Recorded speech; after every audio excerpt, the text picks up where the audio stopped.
So, I've been missing for a few weeks because this hand was attacked by one of our cats when it decided it didn't want to go to the vet.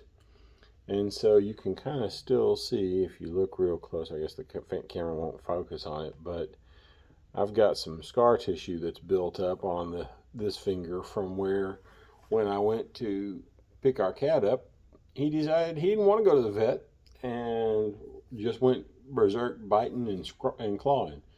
He eventually did go to the vet because I'm a Texan and I'm pretty determined to do stuff when I set my mind to it. So it has kind of stopped me from being able to play for a while because it was pretty painful and a pretty decent loss of blood, but more than that, just a lot of damage. So it made it difficult for me to play at all, and even more so, it made it difficult for me to want to play. So, done a few video games, but a little less guitar playing for the last few weeks. But anyway, as my hand has gotten to the point where I can actually play chords again, I thought I would take a moment to make a video, but some stuff has come in, but I haven't had a chance to get it edited, never get the boxes open. So we're gonna do that a little bit later on when the S time wears on. But for right now, I wanted to talk about old guitars versus new guitars and which ones are better quality, because sometimes people talk about these guitars from the 50s and 60s and talk about the fact that they are the superior guitars. And I am not necessarily of that opinion. I think that some of the guitars that are being made today are by far and away superior, and it's not just because they have new machines and stuff like that. It's because they are trying so hard to make them. So this is a 1963 Dove. And in 1963, the wood was better. There should be no doubts in your mind that in 1963, the maple spruce, rosewood, everything that went into this guitar is better than what you can buy or even find probably today, unless there's some forgotten forest somewhere that has not had the trees harvested.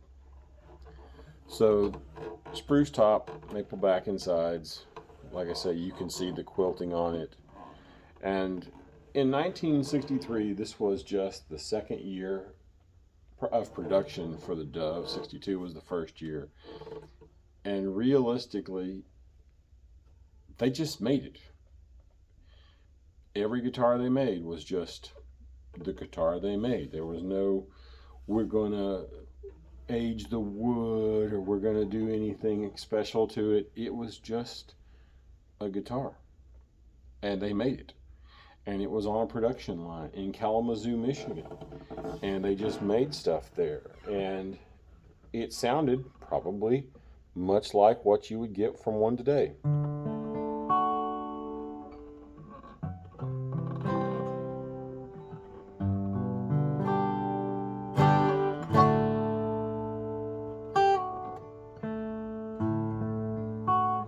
But as time has worn on, the guitars have broken in. The wood has settled and dried. The processes in which they used back then were real rudimentary compared to the scientific, perfect everything that they do now with the torrefication process and all that stuff. So this guitar, at its core, was just a guitar. Maybe you made it on a Tuesday, maybe a Wednesday. There's really no way of knowing, and because they didn't keep quite as good of records as they do now. And the serial number probably could be tracked down, but to be honest with you, I'm not that interested, because that's just not that interesting to me. I mean, when it was made is not, what day it was made is not nearly as important to me as the fact that it was made at all. So By way of comparison, you have a 2020 Gibson Hummingbird, and this guitar has a completely different process for being made. The things that go into the spruce top on this guitar versus that 63 is night and day. The work that goes into it, the craftsmanship that goes into it is completely different. The pick guards are even like different. Like you can touch, like when you rub on this, it's the work is inside the pick guard now. It's not actually embossed on there where you can feel it.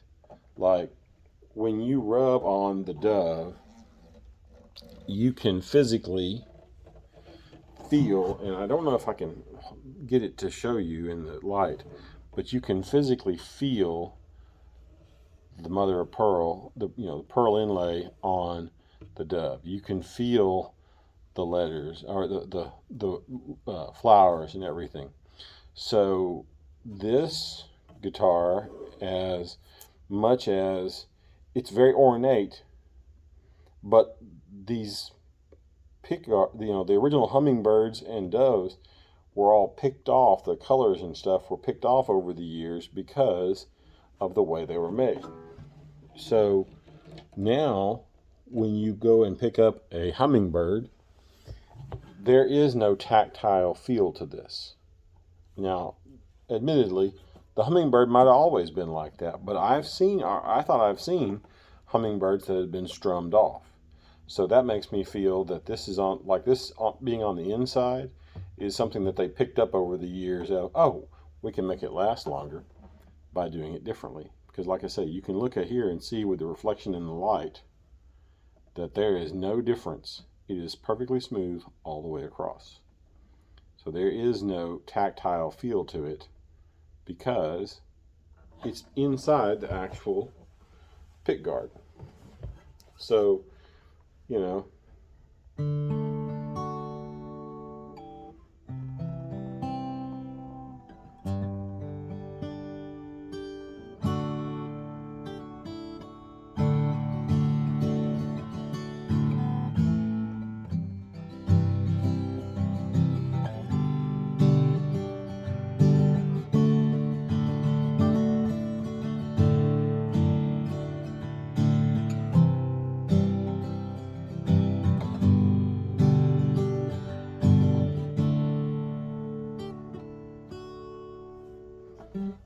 but the materials that are used, while not as good a wood, the process that goes into making them is better. They're consciously trying to make better guitars. And when you look on the inside of this guitar, this one in particular might, because it's a prototype, have just a little bit extra work that was put into it. I'm not really sure, but when I've been inside this guitar, I've looked around inside it, and I don't see any squeeze out. I don't see anything that goes into what some of these other guitars of the past saw. But the wood was so much better back then that they just had better guitars. So it really kind of depends on what you're looking for, because if you want a vintage guitar, it's going to cost an arm and a leg. If you want a new guitar that is made like a vintage guitar, it might just cost you the arm, or maybe just the leg. Probably should have both arms to play guitar. But anyway, so that's the thing about these guitars is there's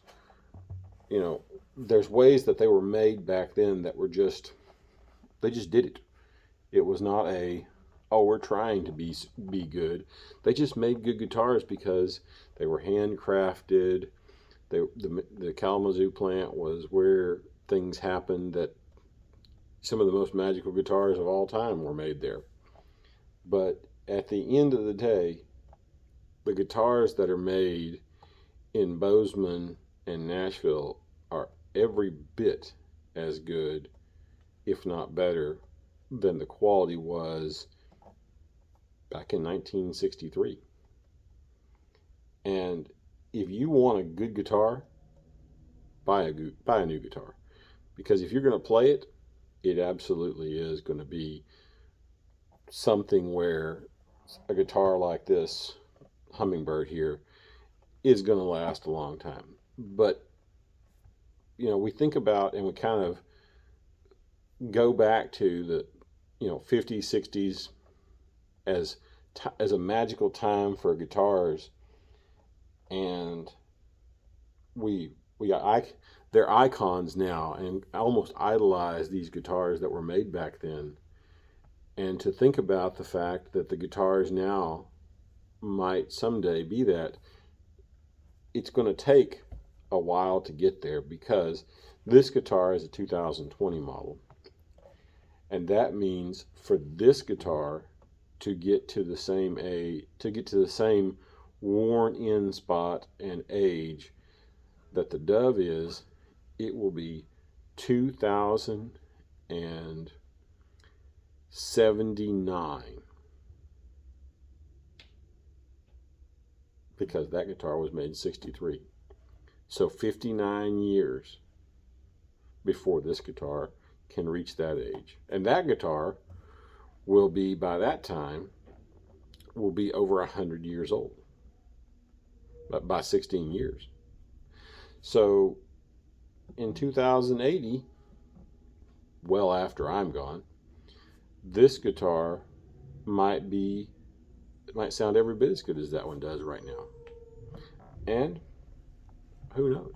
Now, one of the things we have on order is a Gibson Dove that I'm hoping to come in before the end of the year, but there's kind of a waiting list for that stuff right now. So I'm hoping that by 2023, we'll have another Dove that's a brand new Dove to test next to the ancient Dove and see what the difference is between a 60-year-old guitar and a brand new one. They're not made in the same plant, so there's different tooling machines and different processes that go into. There's no such thing as a Plek machine in 1963. There was no Plek machine. So the Plek that happens on this to level the frets and make sure everything is straight, the tooling that was used now with the CNC, there was no CNC machines that were used in the 60s. That's a different process. That's significantly different.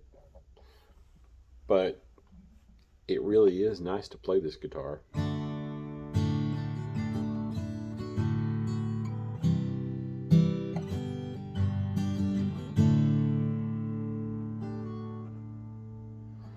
And it's definitely not going to stop me from doing the same thing that my dad did with the Dove when he got it, which was just playing it and having a good time with it.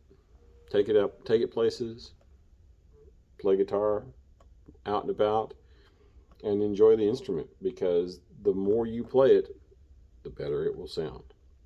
So anyway, old versus new, quality versus just build. The processes that go into modern guitars are drastically different than what they were in the 60s. And if you want the sound right this minute, you can buy a newer guitar that sounds like the 63 or is made to sound like the 63. That'll save you a lot of money versus buying a 1963 Gibson Dove, Les Paul. Well, at that point, a 63 would be a SG. They called it Les Paul, but it was actually just the SG body shape. But, a 58, 59 Les Paul, that's a $20,000 guitar. You can go down and buy you a reissue for about 6 or 7 and basically get the same deal. Now, you want to get a Murphy Lab aged one, you might be paying the same as what you'd pay for getting an old one, but that's a topic for a different day. Anyway, old versus new, quality versus just build. I like them both, but I own both, so maybe I'm biased. Until next time.